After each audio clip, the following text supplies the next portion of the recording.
quel doit être l'objet social d'une société d'exercice libéral? Parce qu'on a dit, tout à l'heure, tu as dit qu'elle pouvait avoir un compte titre. Ma question, c'est est-ce qu'une CELARL, par exemple, peut détenir une SCI dans son objet social? J'avais vu une personne, un confrère qui expliquait que sa CELARL détenait sa SCI professionnelle. Son but, c'était que quand il y a des nouvelles, au fur et à mesure de son association, ça permet de transmettre les murs. Mhm. Donc, moi, je ne partage pas tellement ça, je préfère d'autres solutions. Donc, j'aurais souhaité déjà savoir quel est ton avis par rapport au fait de détenir des parts des parts de SCI, par exemple, ou des parts de société ou des actions de société via un compte titre dans l'objet social d'une société d'exercice libéral. Alors, j'ai envie de dire, là, on commence, je veux dire, à envisager des montages, je veux dire, d'exercice et détention des actifs professionnels. Euh, je vais juste refaire un point de droit, c'est-à-dire qu'avant tout, la CELARL, elle est là pour participer à l'exercice d'une activité professionnelle réglementée. Ça sous-entend quoi? Ça veut dire que cette activité, ça va être l'activité principale de la pratique dentaire. D'accord? Accessoirement, la CELARL, elle peut avoir, je dirais, d'autres actes de gestion, comme des prises de participation dans d'autres sociétés, des prises de participation dans des SCI. Elle pourrait très bien envisager aujourd'hui également de construire son bâtiment et d'être propriétaire et de mettre en place des financements. D'accord?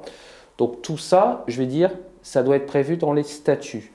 C'est pour ça que l'on dit que quand on fait des statuts, dans l'objet social, il faut prévoir, je veux dire, un objet social qui soit le plus large possible, mais tout en correspondance avec ce qu'admet l'ordre des chirurgiens dentistes. Ça, c'est la première chose.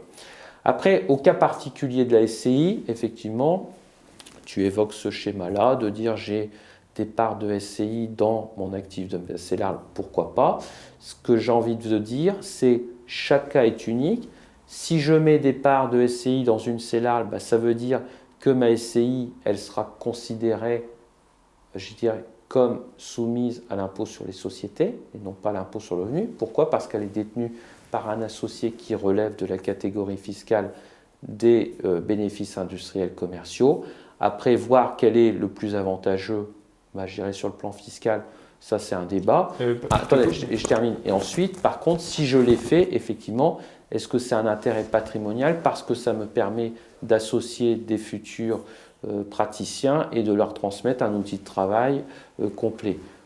Dans dans les règles générales, souvent on dit que l'immobilier, il faut le scinder de l'activité professionnelle, que c'est mieux pour mutualiser les risques et surtout c'est plus facile pour ensuite transmettre l'activité professionnelle, puisque quand on transmet l'activité professionnelle sans les murs, souvent c'est moins cher à financer que quand j'ai les murs avec.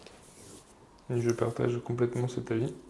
Juste un petit aparté par rapport à ta remarque qui dit que la SCI doit forcément être à l'IS. Pas la SCI sera l'IR, mais on va devoir requalifier Oui, son résultat en le mettant à en l'IS l'IS, puisqu'elle ok. est détenue par une structure IS. Ou elle peut être aussi à l'IS, elle peut être aussi à l'IR. Ok, Oui. on est d'accord. Donc, ensuite, concernant dans son objet social, parce que parfois pour la décoration, le mobilier, euh, enfin, est-ce que l'objet social nécessite, pour l'acquisition de mobilier, de mobilier de bureau, de meubles, de tableaux, etc., est-ce que ça doit être inscrit à son objet social? Comment ça se passe? Alors là-dessus, il y a une réforme également, je dirais, de l'administration. Effectivement, il faut distinguer ce qu'on appelle le mobilier classique et ce qu'on va appeler les œuvres d'art, si c'est ça que tu fais référence ou pas, que ça peut être des sculptures, des tableaux, etc.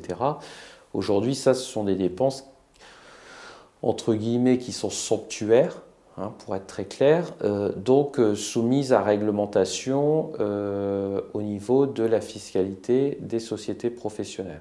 D'accord?